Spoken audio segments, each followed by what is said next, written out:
I sat in my Honda Civic outside the corporate office building, hands trembling as I stared at the email on my phone screen. The new VP's message was still open. Give me the shared drive password and clean out your desk. My heart pounded against my ribs as I read those cruel words again. After 3 years of building Meridian Financial Solutions' entire IT infrastructure from scratch, I never expected it to end like this. The parking lot felt suffocating despite the cool October morning. But what Derek Hammond didn't know, what he couldn't possibly understand, was that I wasn't just another employee he could intimidate and discard. 18 months earlier, my life looked completely different. I was Brisa Martinez, a 32-year-old systems architect who had just watched my previous consulting firm collapse under poor management. When Patricia Westfield, CEO of Meridian Financial Solutions, called me about their IT crisis, I thought it was just another routine rescue mission. Their entire digital infrastructure had crumbled. The previous IT department, led by an incompetent manager named Gerald, had built systems using outdated software and zero security protocols. Client data sat exposed, servers crashed weekly, and employees couldn't access basic applications. Gerald had finally been fired after a catastrophic data loss that nearly cost them their biggest client. Patricia met me at a downtown coffee shop on a rainy Tuesday morning. She was a sharp woman in her 50s with silver hair pulled back professionally and eyes that missed nothing. Brisa, I've heard you can work miracles with broken systems, she said, sliding a thick folder across the table.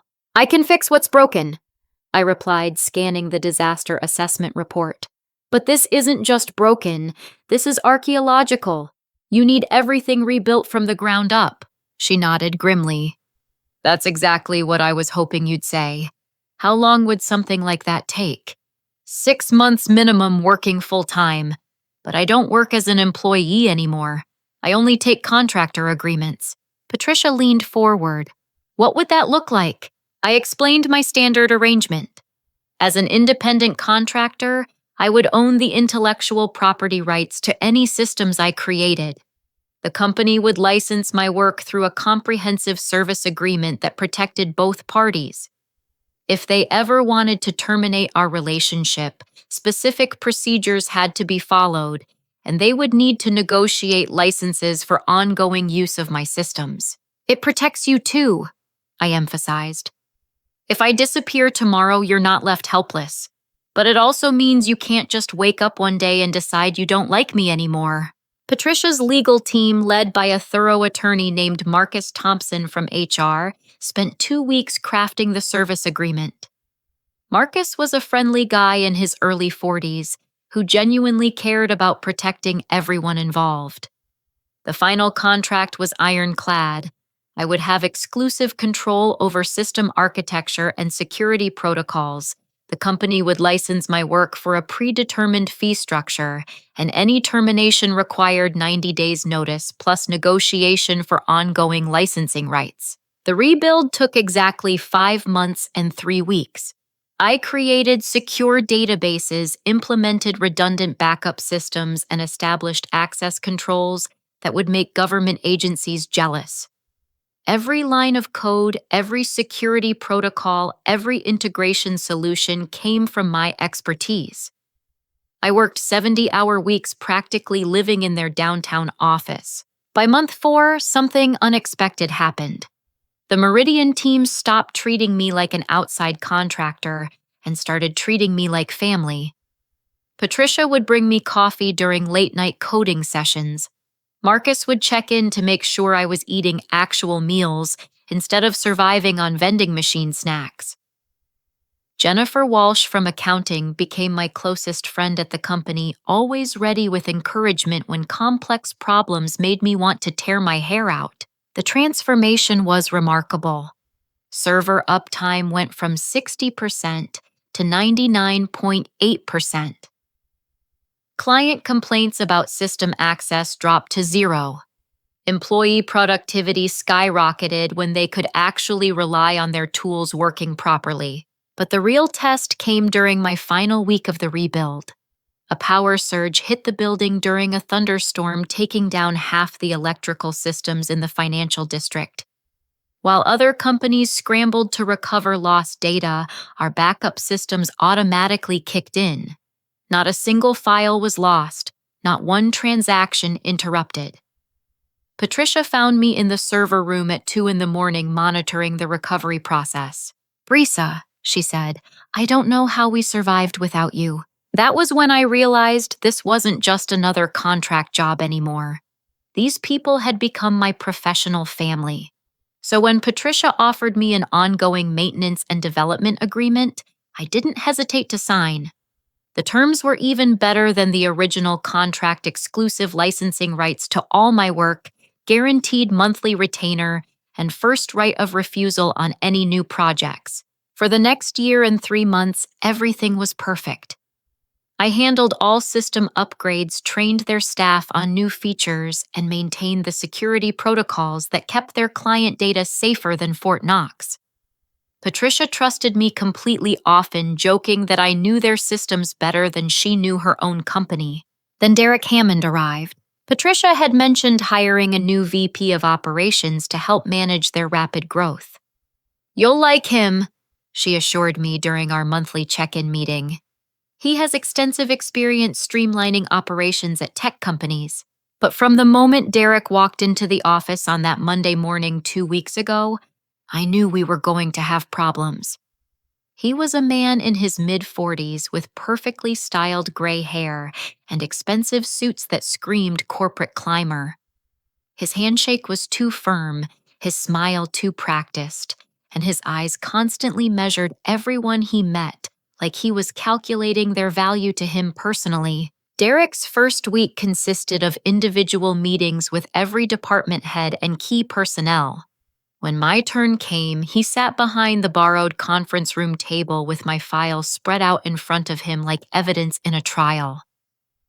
"So you're the IT contractor," he said, not looking up from the papers.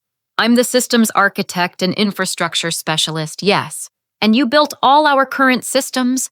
Every single component." He finally looked at me, and I could see skepticism in his expression. "That seems like a lot of responsibility for one person. Very concentrated risk. It's also very concentrated expertise." Patricia and the board were comfortable with this arrangement because they understand the value of specialized knowledge. Derek made notes on a yellow legal pad. "We'll see about that. I'll be reviewing all contractor relationships to ensure they align with our operational efficiency goals." The way he said contractor relationships made it sound like a disease that needed to be cured. My unease crystallized into real concern when Jennifer mentioned seeing Derek having long private conversations with people she didn't recognize. "They're definitely not clients," she told me during lunch at our usual cafe. "I handle all the client relationship paperwork, and these guys aren't in our system." That afternoon, I discovered Derek had requested administrative access to my monitoring systems. When I politely explained that security protocols didn't allow shared administrative access, his professional mask slipped for just a moment. "I'm the VP of operations," he said coldly. "I need visibility into all systems that affect operational efficiency. I provide detailed reports on system performance, security metrics, and operational statistics every month. Patricia has always found those sufficient for oversight purposes. Well, Patricia isn't responsible for operational efficiency. I am." That was when I realized Derek Hammond wasn't just questioning my work. He was questioning my very right to exist in this company. Derek's campaign against me started subtly but escalated quickly. During the next week, he began inserting himself into situations where he had no technical expertise or legitimate business purpose. When I held my monthly training session for junior staff on basic troubleshooting procedures, Derek showed up uninvited and spent the entire hour questioning my methods. "Wouldn't it be more efficient to outsource these functions to a managed service provider?" he asked in front of the confused trainees. "Outsourcing would eliminate our customized security protocols and make us dependent on external vendors for critical functions," I explained patiently. but it would also eliminate single points of failure. The junior staff looked uncomfortable as Derek essentially argued with me about fundamental IT strategy in front of them. I maintained my professionalism, but internally I was furious. He was deliberately undermining my authority and expertise. The real escalation came when Derek started demanding to attend client meetings where I provided technical support. Patricia had always trusted me to handle these independently, but Derek insisted that all client interactions should have operational oversight.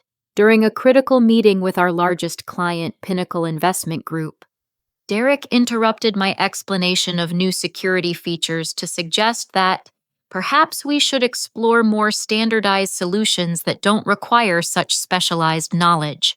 The client, a sharp woman named Catherine Phillips, who valued our customized approach, looked confused.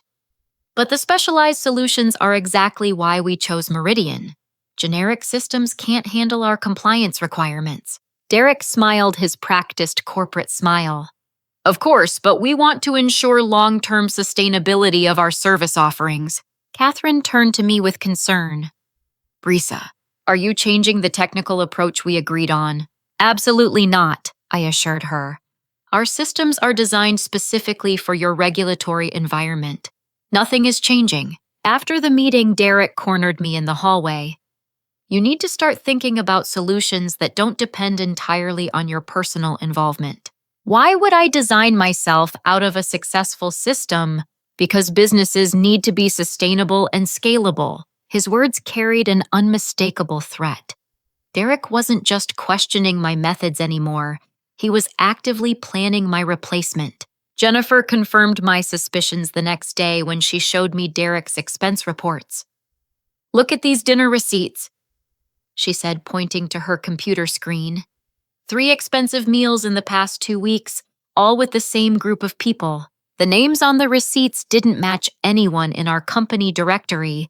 A quick internet search revealed they all worked for Technoforce Solutions, a large IT services company known for providing generic one-size-fits-all solutions to mid-sized businesses. He's talking to our potential replacement, I told Jennifer. That's what I was thinking too. These aren't casual business dinners. Look at the amounts. $250 for 4 people. That's serious wine and steak money. Tom Rodriguez. The evening security guard provided another piece of the puzzle. Tom was a retired police officer who paid attention to details most people missed. He mentioned seeing Derek in the office after hours several times, using his key card to access areas he normally wouldn't need to visit. He was in the server room last Tuesday around 9 p.m., Tom told me. Said he was familiarizing himself with critical infrastructure. Seemed odd since you usually handle anything technical. My stomach dropped. Derek shouldn't have keycard access to the server room, and he definitely shouldn't be poking around technical systems without supervision. That night, I checked my security logs and found evidence that someone had been accessing my file directories using Derek's administrative credentials.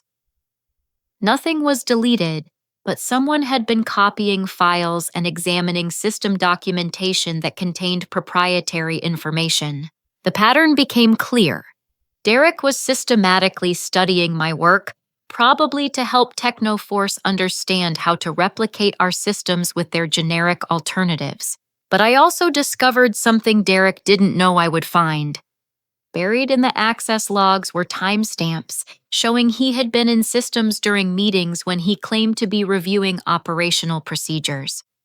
Derek Hammond was lying about his activities and violating basic security protocols. I started documenting everything. Every inappropriate meeting attendance, every unauthorized system access, every expense report that suggested private deals with outside vendors. I created encrypted backup files that Derek couldn't access and began building a timeline of his suspicious behavior. Jennifer became my unofficial intelligence partner. Her position in accounting gave her access to financial records that revealed the scope of Derek's outside relationships. It's not just Technoforce, she reported during one of our careful conversations. He's been meeting with 3 different IT service companies, and he's been very interested in our client contracts, especially the technical specifications sections. He's shopping our business around, I realized. Worse than that, he's shopping your work around. All the systems you built, all the custom solutions you designed for our clients. He's showing other companies how to bid against us using your own intellectual property. The violation felt personal and professional simultaneously. Derek wasn't just trying to replace me. He was stealing my work to help competitors destroy the company I had helped rebuild. But Derek's most dangerous move came during a department head meeting that Patricia called to discuss upcoming contract renewals. I wasn't invited to the meeting, but Jennifer filled me in afterward. He spent 20 minutes arguing that your contractor arrangement creates unacceptable business risk, she told me. He said having one person control all our technical systems makes us vulnerable to extortion or sudden departure. What did Patricia say? She defended you, but I could see she was concerned. Derek was very convincing about the risk management issues. That conversation marked the beginning of the end. Derek had successfully planted seeds of doubt in Patricia's mind about my role and value. Worse, he had framed the issue in terms of business risk rather than personal conflict, making his arguments seem rational and objective. I realized I was fighting a war on 2 fronts. Derek was gathering intelligence to help outside companies replicate my work while simultaneously convincing Patricia and the board that I was a liability rather than an asset. The most chilling moment came when Sarah Chen, a junior developer I had been training, approached me with questions about system architecture that were far beyond her current skill level. Derek asked me to research alternative approaches to database integration, she said innocently. He wants me to prepare a presentation comparing our current systems with industry-standard solutions. Sarah, I said carefully, the information you're asking about is proprietary. It took me months to develop those integration protocols. But Derek said understanding different approaches would help my professional development. Derek was using my own trainee to gather information he could share with potential replacement companies. The betrayal felt complete. That evening, I discovered the most damning evidence yet. Deep in the server logs, I found records of Derek copying my system documentation to an external drive during one of his after-hours visits. The files he copied contained everything a competitor would need to understand our technical architecture. Jennifer's analysis of his expense reports revealed the timeline of his deception. The first dinner with Technoforce executives happened 3 days after Derek started copying my files. He had been planning my replacement since his first week on the job, but Derek made one critical error in his intelligence gathering. He didn't understand the difference between system documentation and system ownership. All the files he copied were covered by intellectual property clauses in my service agreement. By sharing my proprietary work with outside companies, he wasn't just violating company policy, he was committing theft of intellectual property. I spent that weekend reading through my service agreement with Patricia's legal team. The contract was even more protective than I remembered. Marcus Thompson had included clauses that specifically prohibited sharing my work with competitors and required my written consent for any discussions about replacing my systems. Derek Hammond thought he was conducting standard operational due diligence. What he was actually doing was building a federal case for intellectual property theft. Derek's confidence grew with each passing day as he continued building his case against me. During our monthly department review meeting, he openly questioned my security protocols in front of the entire leadership team. "I'm concerned about the concentration of system access in one individual," he announced, looking directly at me across the conference table. "What happens if Brisa becomes unavailable or decides to hold the company hostage with password protection?" Patricia frowned. "Brisa has always provided appropriate access to necessary personnel. We've never had issues with system availability." "But the risk remains," Derek pressed. Best practices suggest that critical passwords and access codes should be held by multiple people or managed through enterprise password management systems. Our security protocols exceed industry standards, I responded. Distributing administrative access actually increases security risks rather than reducing them. Derek turned to address Patricia directly, effectively excluding me from the conversation. Patricia, I need you to understand that our current arrangement violates basic operational risk management principles. We're essentially putting all our technical eggs in one basket. Marcus Thompson, who had helped draft my original contract, looked uncomfortable. Derek, the current arrangement was carefully structured to protect both parties while ensuring appropriate access controls. Marcus, with respect, that contract was written before I arrived to assess operational efficiency. I've been reviewing our vendor relationships, and this one creates unacceptable vulnerabilities. The word vendor hit me like a physical blow. Derek was deliberately reframing my role from trusted partner to replaceable service provider. After the meeting, Patricia asked me to stay behind. Brisa, I need to ask you directly. Would you be willing to share administrative passwords with Derek? He's raised some valid concerns about business continuity. Patricia, my service agreement specifically prohibits sharing administrative access with unauthorized personnel. It's not about trust, it's about legal liability. If someone else has administrative access and something goes wrong, both you and I could be held responsible for security breaches. But Derek is hardly unauthorized personnel. He's the VP of operations.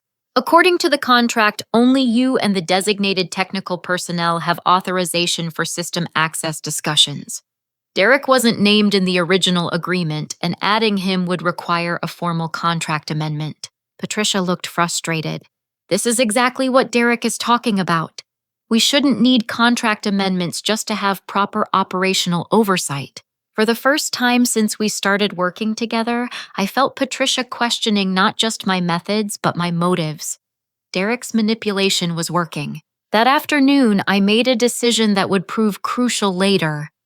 I activated monitoring protocols I had built into every system but never mentioned to anyone. These protocols created detailed logs of all administrative actions, tracked file access patterns, and maintained encrypted backups of all system changes. Most importantly, they monitored for suspicious data copying, unauthorized access attempts, and external connection activities. If Derek was sharing my work with outside companies, these protocols would create legal evidence of intellectual property theft. The monitoring systems immediately revealed the scope of Derek's activities. Over the past 2 weeks, he had accessed my documentation files 87 times, copying technical specifications that took me months to develop. He had also been using his administrative credentials to explore client databases and financial systems that had nothing to do with operational efficiency. But the most shocking discovery was evidence that Derek had been taking screenshots of my proprietary code and system architecture diagrams. These weren't casual reviews of company systems. This was systematic theft of intellectual property for the benefit of outside parties. Jennifer provided the final pieces of the puzzle when she discovered Derek's communication patterns. He's been sending a lot of encrypted emails to external addresses, she told me during a quiet moment in the break room. The IT audit logs show hundreds of encrypted messages going to Technoforce domain addresses. How did you access IT audit logs? Marcus asked me to help with expense report verification, and I noticed the pattern while reviewing Derek's communication expenses. His encrypted email usage has increased by 500% since he started meeting with those outside companies. That evening, I consulted with my own attorney, a specialist in intellectual property law named Amanda Foster. Amanda had helped me draft the original service agreement and understood the legal protections built into my contracts. Brisa, if you have evidence that Derek is sharing your proprietary work with potential competitors, that's not just contract violation, it's theft of trade secrets. The fact that he's using company systems to facilitate the theft makes it even more serious. But he's the VP of operations. Doesn't he have legitimate business reasons to review technical systems? Not without following the procedures outlined in your service agreement. And definitely not for the purpose of helping competitors replicate your work. You need to document everything and prepare for the possibility that they'll try to terminate your contract based on false pretenses. Amanda's warning proved prophetic. The next morning, Derek scheduled an emergency meeting with Patricia and the board of directors. According to Jennifer, who overheard planning discussions, Derek was preparing to present evidence that I had become a security risk and needed to be terminated immediately. He's been telling people that you're holding the company hostage with exclusive system access, Jennifer reported, and he's claiming that your refusal to share passwords proves you're planning to extort the company or steal client data. The irony was devastating. Derek was accusing me of the exact crimes he was committing himself. But Derek made a crucial miscalculation. He assumed that my service agreement was a standard employment contract that could be terminated at will. He hadn't bothered to read the intellectual property clauses, the termination procedures, or the dispute resolution requirements. Most fatally, he didn't understand that everything he was planning to give to Technoforce was my intellectual property, not company property. By promising my systems to outside vendors, he was essentially trying to sell stolen goods. The trap was perfectly set. Derek had gathered evidence of his own intellectual property theft, documented his conspiracy with competitors, and prepared to terminate my contract in violation of every legal protection I had negotiated. All I had to do was wait for him to spring it. The waiting ended on Thursday morning when Derek sent a meeting invitation to me, Patricia Marcus, and the 3 board members. The subject line read, "Critical Security Discussion. Immediate action required." As I stared at that email invitation, I realized Derek Hammond was about to make the biggest mistake of his professional career. He thought he was firing a troublesome employee. He was actually about to steal from the wrong vendor. Derek's emergency board meeting was scheduled for Friday morning at 9 a.m. The agenda, which he distributed Thursday evening, left no doubt about his intentions. Immediate termination of contractor services due to security concerns and operational risk factors. Jennifer managed to get me a copy of Derek's presentation slides through her accounting access to shared files. The presentation was a masterpiece of manipulation designed to paint me as a rogue contractor who had seized control of critical systems for personal gain. Slide 1 showed a diagram of our technical infrastructure with my name attached to every component labeled single point of failure. Slide 2 listed concerning behaviors that included refusal to share access credentials, resistance to operational oversight, and exclusive control of critical systems. But the most damaging slides contained carefully edited excerpts from my service agreement that made my intellectual property protections look like evidence of planned extortion. Derek had highlighted phrases like exclusive licensing rights and termination requires negotiated settlement, without providing the legal context that explained why these protections existed.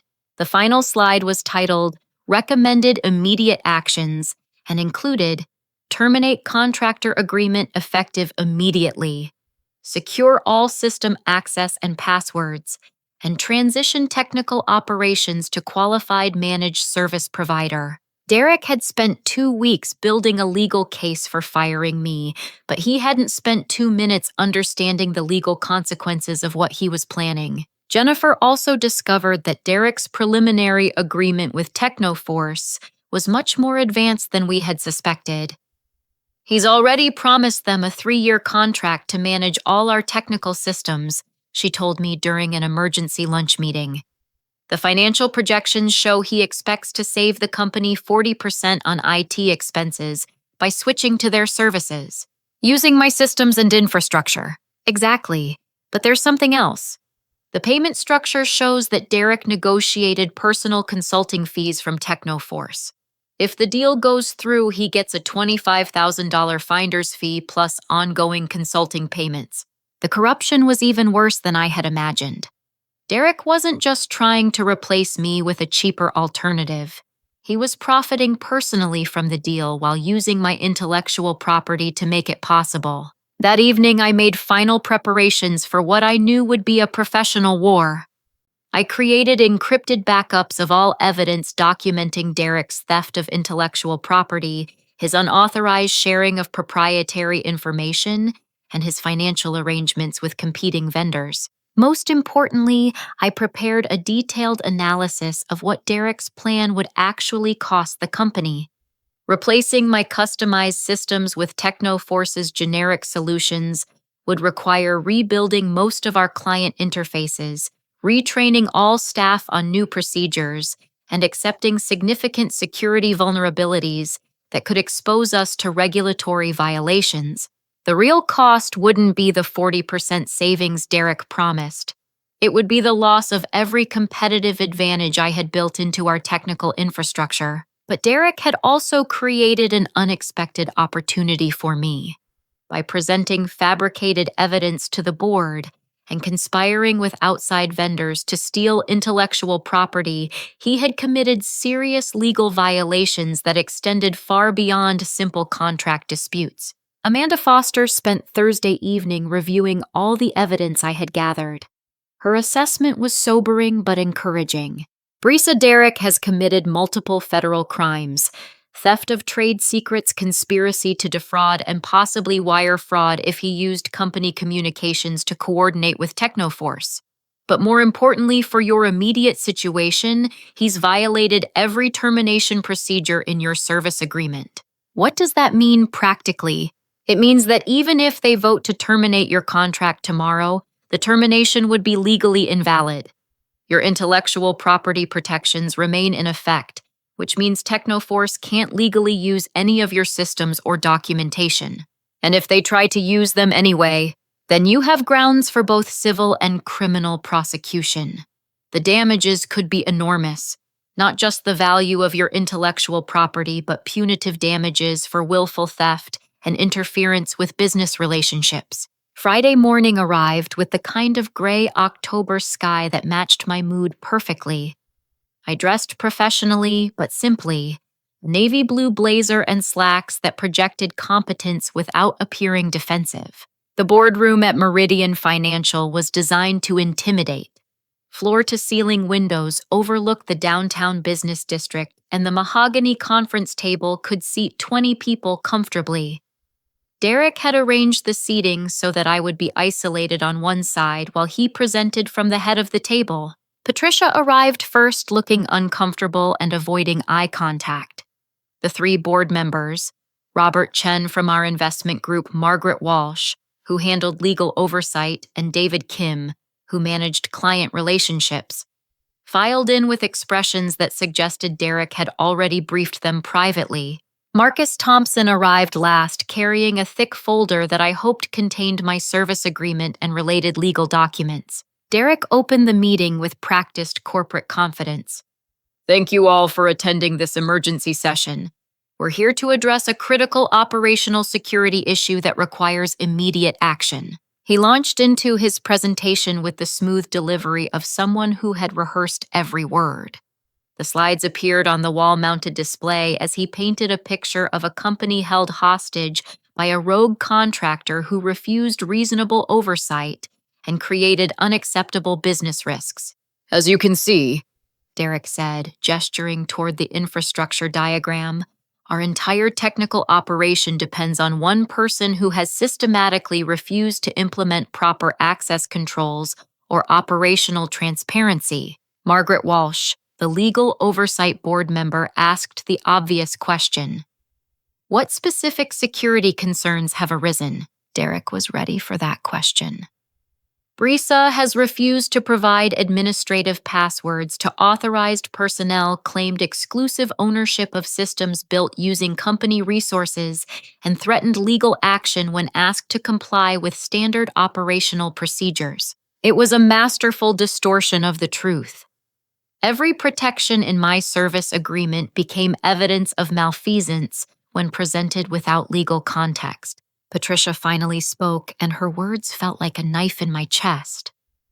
Brisa, Derek has raised serious concerns about our current arrangement. I need to ask you directly, are you willing to provide full system access to our operations team? Before I could respond, Derek interjected smoothly. Patricia, I don't think we can rely on voluntary compliance at this point. The operational risks are too significant. That was when Derek made his first fatal error. Instead of waiting for my response or allowing discussion of the legal implications, he moved immediately to his recommendation slide. I propose we terminate the contractor agreement immediately and transition all technical operations to Technoforce Solutions, a qualified managed service provider that can ensure proper operational oversight and eliminate single points of failure. Marcus Thompson finally spoke up. Derek, the termination procedures in Brisa's service agreement require 90 days notice and negotiated settlement of intellectual property licensing. We can't simply terminate the contract immediately. Derek's confident mask slipped slightly. Marcus, when operational security is at stake, emergency termination procedures override standard contract terms. That's not accurate, Marcus replied firmly. Emergency termination requires evidence of criminal activity or gross negligence. Disagreements about access procedures don't qualify. Derek recovered quickly, but I could see frustration building behind his professional demeanor. Then we need to invoke whatever procedures are necessary to protect this company from operational hostage-taking. That phrase, operational hostage-taking, would prove to be Derek's second fatal error. By characterizing my contract protections as extortion, he was creating a legal record of defamatory statements that would support additional civil claims. But Derek's biggest mistake was still coming. Robert Chen raised a practical question that Derek hadn't anticipated. If we terminate Brisa's contract, how do we ensure continuity of technical operations? Can Technoforce provide immediate replacement services? Derek smiled confidently. Technoforce has already reviewed our technical requirements and confirmed they can provide seamless transition services using our existing infrastructure. Marcus frowned. When did Technoforce review our technical requirements? I provided them with system documentation as part of the vendor evaluation process. The room went silent. Marcus looked shocked. Margaret Walsh sat forward with obvious concern, and Patricia stared at Derek with growing alarm. Derek, Marcus said carefully, sharing proprietary system documentation with outside vendors requires written authorization from both the company legal department and the intellectual property holder. I have operational authority to evaluate vendor relationships, not when it involves intellectual property owned by existing contractors. Derek's confident facade finally cracked. The intellectual property belongs to the company. Brisa built those systems using company resources. Marcus reached for his thick folder and pulled out my service agreement. Actually, Derek, the intellectual property belongs to Brisa under the terms of this contract. The company licenses her work, but she retains ownership rights. For the first time since I had known him, Derek Hammond looked genuinely confused. He had spent 2 weeks building a case for terminating an employee who didn't exist. The person he was trying to fire owned the very systems he had promised to another company, but Derek's final fatal mistake was still 30 minutes away. The emergency board meeting continued for another hour as Derek desperately tried to salvage his presentation while Marcus methodically explained the legal protections built into my service agreement. But I could see that Derek's confidence was fracturing as he realized the scope of his miscalculations. Let me understand this correctly, Margaret Walsh said, addressing Marcus directly. Brisa owns the intellectual property rights to all our technical systems. That's correct. The company has exclusive licensing rights for internal use, but Brisa retains ownership of all code system architecture and proprietary solutions she developed. Derek tried to interrupt. That arrangement is clearly inappropriate for critical business infrastructure. It's actually quite standard for specialized technical services. Margaret replied coolly. The question is why you weren't aware of these contract terms before proposing to share proprietary information with outside vendors. Patricia looked between Derek and Marcus with growing concern. Are you saying that Derek shared Brisa's intellectual property with Technoforce without authorization? That would depend on exactly what information was shared and under what circumstances, Marcus answered diplomatically. Derek's face had gone pale, but he tried to maintain his aggressive stance. Any information sharing was done for legitimate operational evaluation purposes. Margaret Walsh wasn't satisfied with that explanation. Derek, did you have written authorization from our legal department before sharing technical documentation with external parties? I used my operational authority to conduct vendor assessments. That's not what I asked. Did you have written legal authorization? Derek's silence was answer enough. The meeting was temporarily suspended while Margaret and Marcus huddled in private conversation about the legal implications of Derek's unauthorized information sharing. Patricia sat quietly, clearly realizing that her new VP had created potential legal liability for the entire company. During the break, Derek pulled out his phone and began typing aggressively. I assumed he was updating his Technoforce contacts about the complications that had arisen. When the meeting resumed, Margaret Walsh took control of the discussion.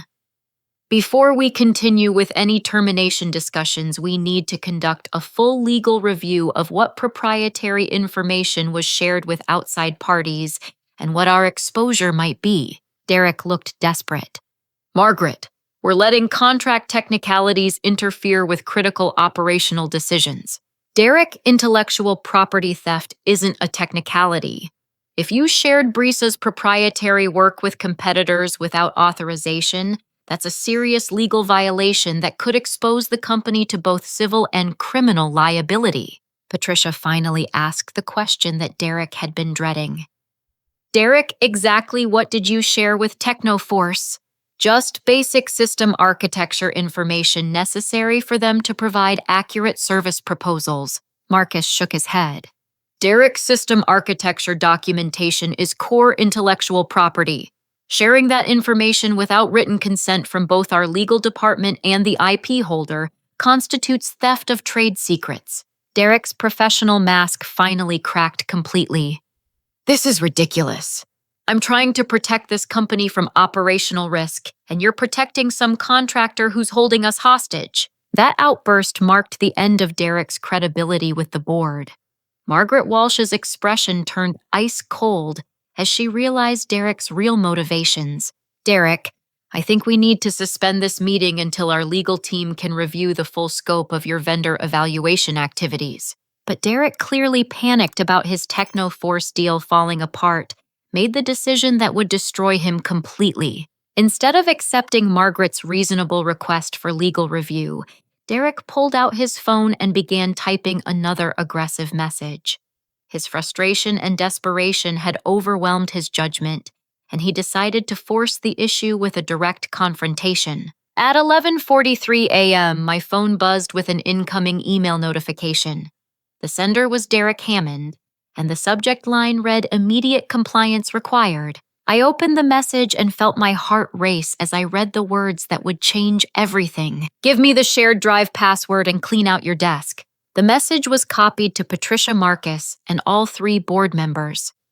Derek had sent his ultimatum to the entire leadership team as if he was demonstrating his authority to take decisive action. But what Derek didn't understand was that he had just provided written evidence of attempted theft of intellectual property to 6 witnesses, including 3 board members and the company's HR director. More importantly, he had treated me as an employee subject to immediate termination rather than as an independent contractor with specific legal protections. His demand for passwords to systems that I owned constituted attempted theft of trade secrets under federal law. The boardroom went completely silent as everyone's phones buzzed with Derek's email notification. Patricia stared at her screen with obvious shock, while Margaret Walsh's expression shifted from concern to fury. Marcus looked at his phone, then at Derek. then back at his phone as if he couldn't believe what he was reading. Derek, apparently oblivious to the legal catastrophe he had just created, looked around the room with satisfaction. There. I've taken the decisive action necessary to protect this company's operational security. Margaret Walsh was the first to respond, and her voice carried the authority of someone with extensive legal experience. Derek, did you just demand passwords to intellectual property owned by an independent contractor? I demanded access to company systems from a non-compliant vendor. Those aren't company systems, Derek. Those are licensed systems owned by Brisa under a legally binding service agreement. Derek's confident expression began to waver. The systems were built using company resources, under a contract that explicitly grants intellectual property ownership to the contractor, Marcus added firmly. But Derek had made an even more fundamental error. By copying his demand to the entire leadership team, he had created legal witnesses to attempted theft of trade secrets. His email would serve as evidence in any subsequent legal proceedings. Patricia looked at me with something that might have been sympathy or might have been fear. Brisa, I'm sorry about Derek's tone. Obviously, we need to handle this situation more professionally. But I realized that this was the moment I had been unconsciously preparing for since Derek's first day. His email hadn't just been unprofessional, it had been criminal. I looked around the boardroom at the faces of people who had become my professional family over the past 18 months. Patricia, who had trusted me with her company's most critical systems. Marcus, who had helped structure a contract that protected both parties. Even Margaret Walsh, who was trying to navigate a legal minefield that Derek had created. Patricia, I said quietly, I think our legal team needs to review Derek's email very carefully. Derek laughed dismissively. It's a straightforward operational directive. Margaret Walsh was already reaching for her phone. Derek, what you just sent constitutes written demand for unauthorized access to intellectual property. That's not an operational directive. That's potential evidence of attempted theft.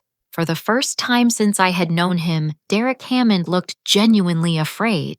But his greatest mistake was still in my phone time-stamped and copied to witnesses who understood exactly what they had just witnessed. Derek had fired the wrong person. Margaret Walsh immediately called for another suspension of the board meeting while she consulted with the company's primary legal counsel. The boardroom atmosphere had shifted completely from Derek's confident presentation to obvious crisis management mode. Nobody leaves this room until our attorney arrives, Margaret announced. Derek, I need you to understand that your email may have created serious legal liability for this company. Derek tried to maintain his aggressive stance. I took necessary action to protect operational security. Derek, you demanded access to intellectual property that doesn't belong to the company. That's not operational security. That's attempted theft. Patricia looked between Derek and me with obvious distress. Can someone please explain what's happening here in simple terms? Marcus opened his folder and pulled out my service agreement. Patricia, when we structured Brisa's contract, we included standard intellectual property protections. Brisa owns all the systems she created. We license them from her, but the ownership rights are clearly defined. And Derek's email, Margaret Walsh answered that question. Derek's email constitutes written demand for unauthorized access to intellectual property owned by an independent contractor, under federal law that could be classified as attempted theft of trade secrets. Derek's face had gone from pale to ashen. I was acting within my operational authority as VP. You don't have authority to steal intellectual property, Derek, Margaret replied coldly. 20 minutes later, Amanda Foster arrived with 2 associates from her firm. Amanda was a sharp woman in her early 50s who specialized in intellectual property law and had helped draft the original contract terms that were now protecting me. Margaret Walsh quickly briefed Amanda on the situation, while Derek sat in increasingly uncomfortable silence.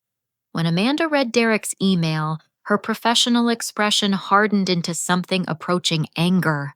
This is one of the most clear-cut cases of attempted IP theft I've seen, Amanda told the assembled group. The email creates written evidence of intent to unlawfully access trade secrets owned by Ms. Martinez. Derek tried once more to defend his actions. The systems were built for company use with company resources. Amanda pulled out her copy of my service agreement. Mr. Hammond, did you read this contract before taking actions regarding Ms. Martinez's intellectual property? I reviewed the operational aspects. Did you read Section 12 regarding intellectual property ownership? Derek's silence was answer enough. Amanda continued methodically. Section 12 clearly states that all systems code architecture and proprietary solutions developed by Ms. Martinez remain her intellectual property. The company receives exclusive licensing rights for internal use, but ownership is retained by the contractor. She turned to address the board members directly. Mr. Hammond's email demanding passwords constitutes attempted unlawful access to Ms. Martinez's trade secrets. But there's an additional problem. Margaret Walsh leaned forward. What additional problem? Mr. Hammond shared Ms. Martinez's proprietary documentation with Technoforce Solutions, without authorization from either the company's legal department or the intellectual property owner. That's not just contract violation. That's theft of trade secrets under the Economic Espionage Act. The room went completely silent as the full scope of Derek's legal violations became clear. Amanda wasn't finished. Furthermore, Mr. Hammond's preliminary agreement with Technoforce promises them access to intellectual property that he doesn't have authority to provide. If Technoforce proceeds with any implementation based on stolen documentation, both companies could face federal prosecution. Patricia looked sick. What are our options for limiting liability? Immediate termination of Mr. Hammond, formal disavowal of any unauthorized agreements he made with outside parties, and full cooperation with Ms. Martinez in documenting the scope of intellectual property theft. Derek finally seemed to understand the magnitude of his situation. I was trying to improve operational efficiency by stealing intellectual property and sharing it with competitors, Amanda replied without sympathy. Margaret Walsh turned to Derek with obvious disgust. Derek, you've exposed this company to potential federal prosecution and civil liability that could reach into the millions of dollars. But Amanda had more devastating news. There's another issue. Mr. Hammond's personal financial arrangements with Technoforce constitute kickbacks in exchange for steering company contracts to outside vendors using stolen intellectual property. Jennifer's research into Derek's expense reports had provided evidence of the corruption that went far beyond simple operational disagreements. Based on the financial records provided by your accounting department, Mr. Hammond received personal payments from Technoforce in exchange for promising them access to Ms. Martinez's proprietary systems. Derek looked around the room desperately. Those were legitimate consulting fees for vendor evaluation services. Consulting fees paid by vendors who were bidding on contracts you were evaluating, Amanda asked. That's textbook corruption, Mr. Hammond. Patricia had heard enough. Derek, you're terminated immediately. Security will escort you out of the building and legal will be contacting law enforcement about potential criminal charges. But Amanda wasn't finished with the legal implications. Ms. Martinez, you have grounds for both civil and criminal prosecution against Mr. Hammond personally, as well as potential claims against Technoforce if they proceed with any use of your stolen documentation. Derek made one final desperate attempt to salvage the situation. This is all contract technicalities blown out of proportion. Amanda turned to address Derek directly for the first time. Mr. Hammond, theft of trade secrets is a federal felony punishable by up to 10 years in prison and fines up to $500,000. The conspiracy charges for your arrangement with Technoforce could add another 20 years. These aren't contract technicalities. The legal earthquake was complete. Derek's attempt to fire me had exposed him to federal prosecution, destroyed his career, and created massive liability for any company foolish enough to use stolen intellectual property. But the most satisfying moment was still coming. Amanda reached into her briefcase and pulled out a formal document. Ms. Martinez, I've prepared a formal notice of intellectual property theft that we'll be filing with federal authorities.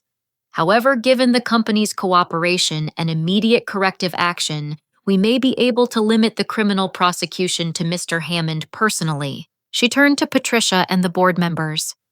The company's best protection at this point is full compliance with Ms. Martinez's service agreement and formal recognition of her intellectual property rights. Margaret Walsh asked the obvious question. What does that mean practically? It means acknowledging that Ms. Martinez owns the systems Mr. Hammond tried to steal, that her contract terms remain in full effect, and that any future changes to your technical arrangements must comply with existing legal agreements. Patricia looked at me with something approaching relief. Brisa, I owe you an apology. Derek's presentation made me question arrangements that have worked perfectly for 18 months. Patricia, the important thing is that the company is protected from the legal liability Derek created. But Amanda had one final revelation that made Derek's downfall complete. Mr. Hammond, your preliminary agreement with Technoforce promised them a 3-year contract worth approximately $2.4 million using intellectual property you had no authority to provide. Technoforce is already threatening to sue you personally for fraudulent misrepresentation when the deal collapses. Derek's confident corporate climber persona had crumbled into obvious panic. The man who had walked into this meeting planning to fire me was now facing federal prosecution, civil liability, and personal bankruptcy. Ms. Martinez, Amanda said, turning back to me, you have the option to pursue full criminal and civil prosecution, or you can accept the company's formal acknowledgement of your rights and focus on the ongoing business relationship. I looked around the boardroom at the faces of people who had supported me, been manipulated by Derek, and ultimately chosen to do the right thing when the truth became clear. I think the most important thing is making sure this never happens again. Amanda smiled approvingly. Then let's discuss enhanced contract terms that provide even stronger protections for your intellectual property rights. Derek Hammond had walked into this meeting planning to steal my life's work and destroy my professional reputation. Instead, he had just made me a much more powerful and protected business partner. The final confrontation took place 30 minutes later, when Amanda Foster returned to the boardroom carrying my enhanced service agreement and a formal legal notice for Derek Hammond. Mr. Hammond, Amanda announced, you're being served with formal notice of intellectual property theft, conspiracy to defraud, and violation of federal trade secrets law. You should contact an attorney immediately. Derek took the legal documents with shaking hands as 2 security guards flanked him. The confident corporate executive who had walked into this meeting was now facing potential federal prosecution and personal financial ruin. But Amanda wasn't finished. She placed my enhanced service agreement on the conference table in front of Patricia and the board members. This revised agreement provides stronger protections for Ms. Martinez's intellectual property while maintaining the company's exclusive licensing rights. It also includes provisions that prevent any future attempts to steal or misappropriate her work. Margaret Walsh reviewed the document quickly. These terms seem very reasonable given what just occurred. They also include enhanced compensation that reflects the true value of Ms. Martinez's systems and the additional legal protections now in place. Patricia signed the agreement without hesitation. Brisa, I hope you can forgive the company for Derek's actions. We clearly failed in our due diligence when we hired him. Patricia, the important thing is that we caught the problem before any permanent damage was done. Derek was escorted from the building while Amanda explained the broader implications of his attempted theft. Technoforce will likely face their own legal troubles if they try to use any of the stolen documentation. Most reputable companies will distance themselves from Derek once word spreads about the federal investigation. Over the next week, the full scope of Derek's corruption became clear. FBI agents interviewed me about the theft of intellectual property while Technoforce's legal team desperately tried to return all documentation and distance themselves from Derek's promises. Jennifer discovered that Derek's expense account irregularities extended far beyond the Technoforce relationship. He had been accepting payments from multiple vendors in exchange for favorable contract considerations, creating a pattern of corruption that supported federal racketeering charges. He wasn't just trying to steal your work, Jennifer told me during lunch the following Friday. He was running a whole operation selling access to company contracts. The personal satisfaction came when Technoforce's CEO called to apologize personally and offer me a consulting contract to help them develop ethical business practices. Mr. Hammond seriously misrepresented his authority and our company's methods, the CEO explained. We had no idea we were receiving stolen intellectual property. Marcus Thompson, who had been quietly supportive throughout the crisis, was promoted to Senior VP of Operations. His first official action was implementing new protocols for vendor relationships and intellectual property protection. Derek's biggest mistake was not understanding that protecting contractor rights actually protects the company too, Marcus explained during our first post-crisis planning meeting. Your contract terms prevented him from creating even worse legal liability. Patricia asked me to present a case study about the incident to the board of directors as part of their ongoing education about operational security. The presentation became a model for other companies dealing with similar intellectual property protection issues. But the most meaningful resolution came when Sarah Chen, the junior developer Derek had tried to manipulate, asked me to mentor her in ethical technical practices. I realized Derek was trying to use me to steal your work, she confessed during our first mentoring session. I want to learn how to build systems the right way, not how to steal someone else's innovations. 6 months later, Derek Hammond pleaded guilty to federal charges of theft of trade secrets and conspiracy to defraud. His sentence included 2 years in federal prison, substantial financial penalties, and permanent prohibition from working in technology management roles. Technoforce paid a significant settlement to resolve civil claims related to their possession of stolen intellectual property. The money went into a fund for supporting small technology contractors who face similar threats from corporate theft. The enhanced service agreement Amanda negotiated provided me with equity participation in Meridian Financial's growth, formal recognition as Chief Technology Officer, and ironclad protections against future intellectual property theft attempts. Most importantly, the company implemented comprehensive policies for evaluating vendor relationships, protecting contractor rights, and preventing the kind of corruption that Derek had attempted. Patricia reflected on the entire incident during our annual contract review meeting. Brisa, Derek's attack on you was actually an attack on the company's core values. By protecting yourself legally, you protected all of us. The story became a cautionary tale in business schools about the importance of understanding contractor relationships, respecting intellectual property rights, and conducting proper due diligence on senior executives. But for me personally, the most satisfying outcome was the knowledge that standing up for my rights had protected not just my own work, but the integrity of a company I truly cared about. Derek Hammond thought he could intimidate me into surrendering my life's work.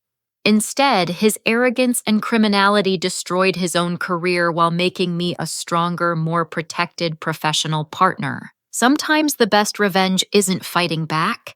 It's simply letting wrongdoers destroy themselves through their own greed and incompetence. The lesson I learned from this experience is that legal protections only work if you're willing to enforce them. Derek counted on me being too intimidated or too isolated to fight back against corporate bullying. He was wrong. When someone tries to steal your work, your reputation, or your livelihood, you have 2 choices. Surrender to their intimidation or trust that truth and justice will ultimately prevail. I chose truth, and truth chose to protect me. Have you ever had to stand up against workplace corruption or protect your professional rights? How did you handle the situation, and what advice would you give to others facing similar challenges? Share your experiences in the comments below. Your story might help someone else find the courage to fight for what's right. If this story inspired you to think about protecting your own work and professional relationships, please give it a like and subscribe for more stories about standing up for justice in everyday life. And don't forget to share this with anyone who might benefit from learning about the importance of legal protections and professional integrity. Thank you for joining me on this journey through workplace justice and personal empowerment. Remember, your work and your rights are worth protecting, and you're stronger than any bully who tries to intimidate you. Stay strong, stay ethical, and never let anyone steal what you've rightfully earned.